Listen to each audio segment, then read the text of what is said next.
Hi, I'm Old Sneelock. Welcome to another episode of Old Sneelock's Workshop. I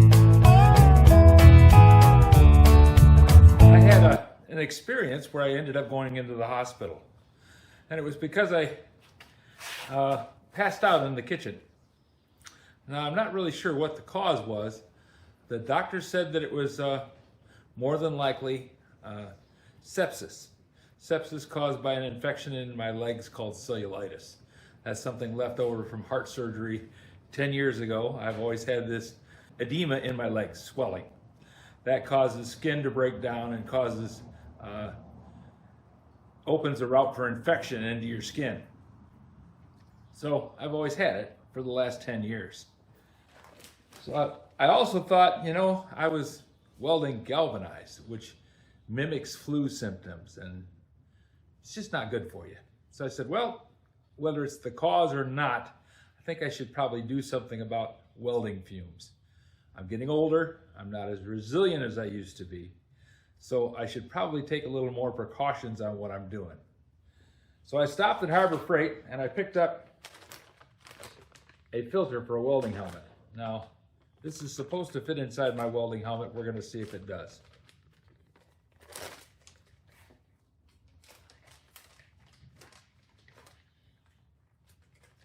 It's nice that it comes with a Ziploc bag, so I can keep it clean and semi-sanitary.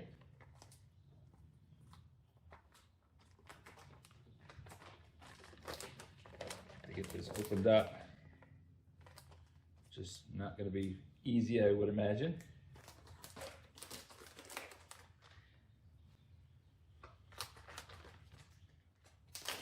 There we go. Zip it open.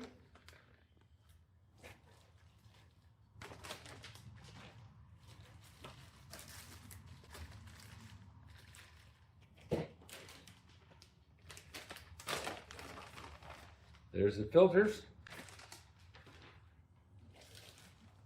Here's the face mask.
It's got 3 notches in it. It says 3 tabs on it. You line up the 3 notches with the 3 tabs and twist, and it locks it on.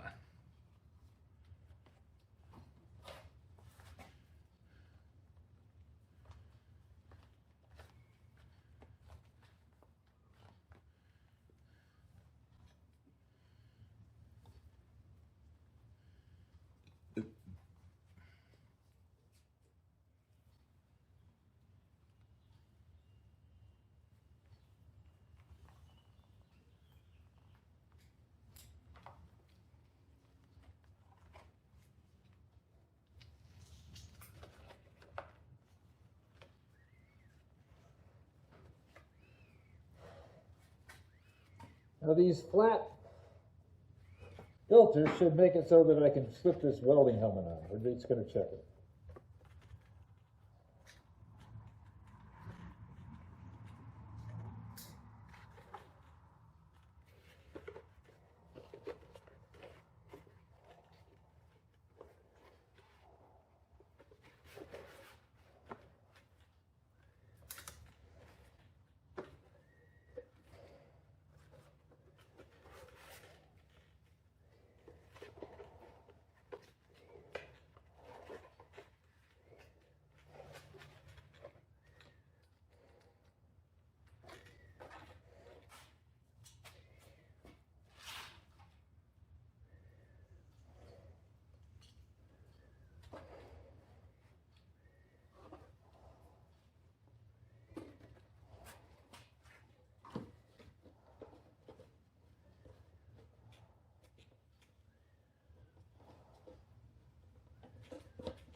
The welding helmet has adjustable straps so that I can move them in and out. I need a little more room for the filter. So by loosening this screw, I can slide this harness out and have the helmet further away from my face.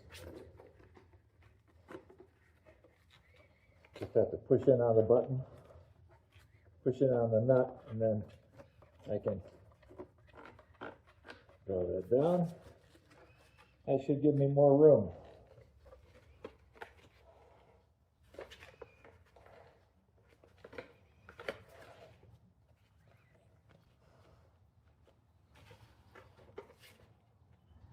Perfect.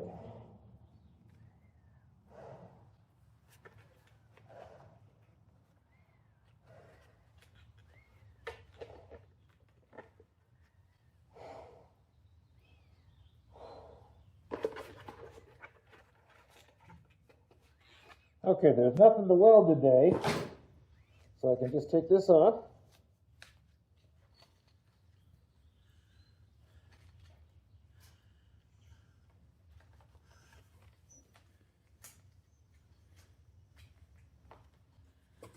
Put it back in the Ziploc bag and keep it clean and dry. No bugs.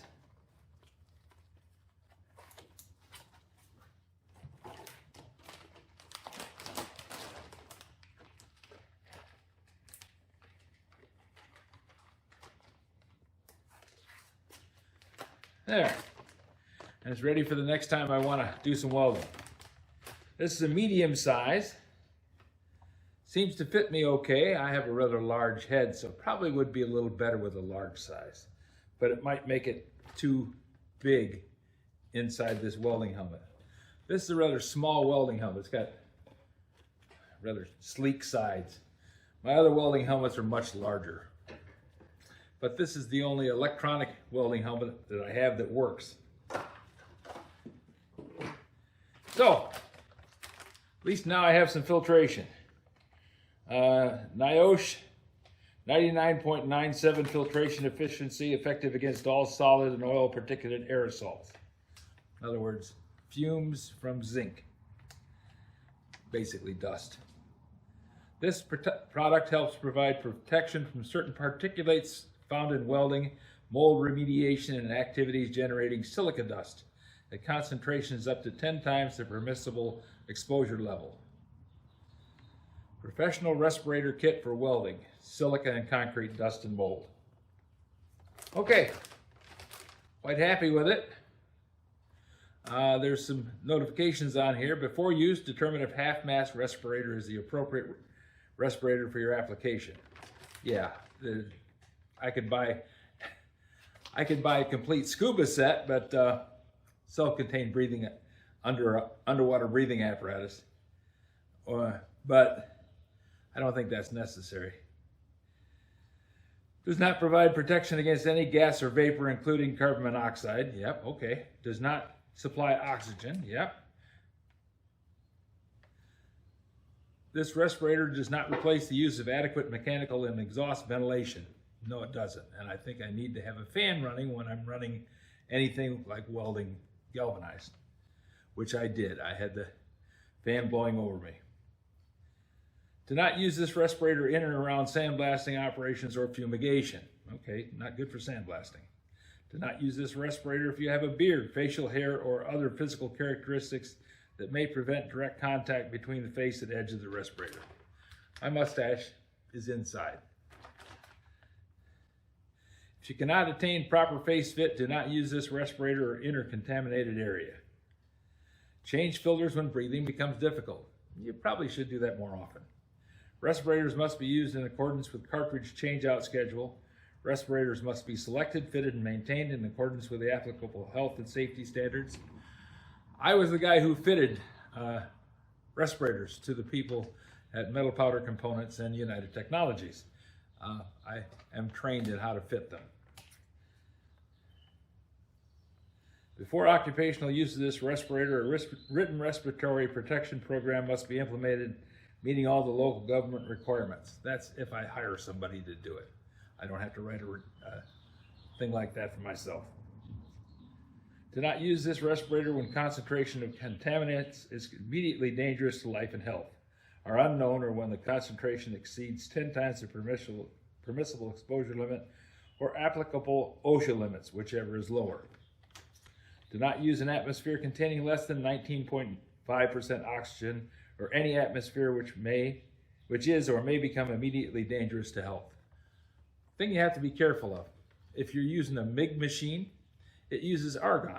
Argon is inert. It's not oxygen. It can displace the oxygen in the air and cause a lower level of oxygen so that you can't get enough oxygen in your lungs. So if you're going to use argon supplied welder like a TIG welder or a MIG welder, you need to have ventilation. You need to be able to take that argon away from you. Leave the contaminated area immediately and replace respirator if it becomes damaged. If you taste or smell contaminants or irritation occurs. Breathing becomes difficult. Dizziness or other distress occurs. Yeah, I don't want to have that happen. For specific applications, consult an industrial hygienist or call Gearson Technical Services at 1-800-225-8623. That's 1-800-225-8623. Do not abuse, misuse, or alter this respirator. No, you want it to work. It's very important. Store this respirator in a container away from the contaminated areas when not in use. In the bag, away from the place where it's going to get damaged. So,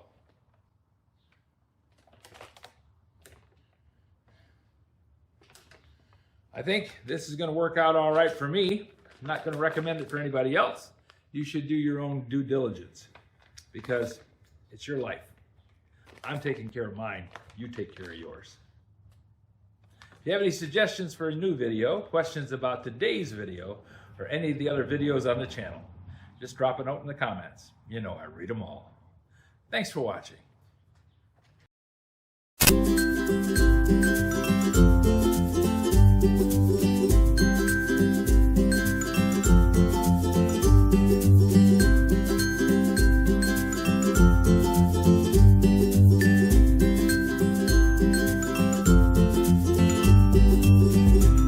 This video is not to be viewed by anyone under the age of 13 in the U.S. or 16 in the European Union without the express written permission of the parents or the legal guardians of the underage person.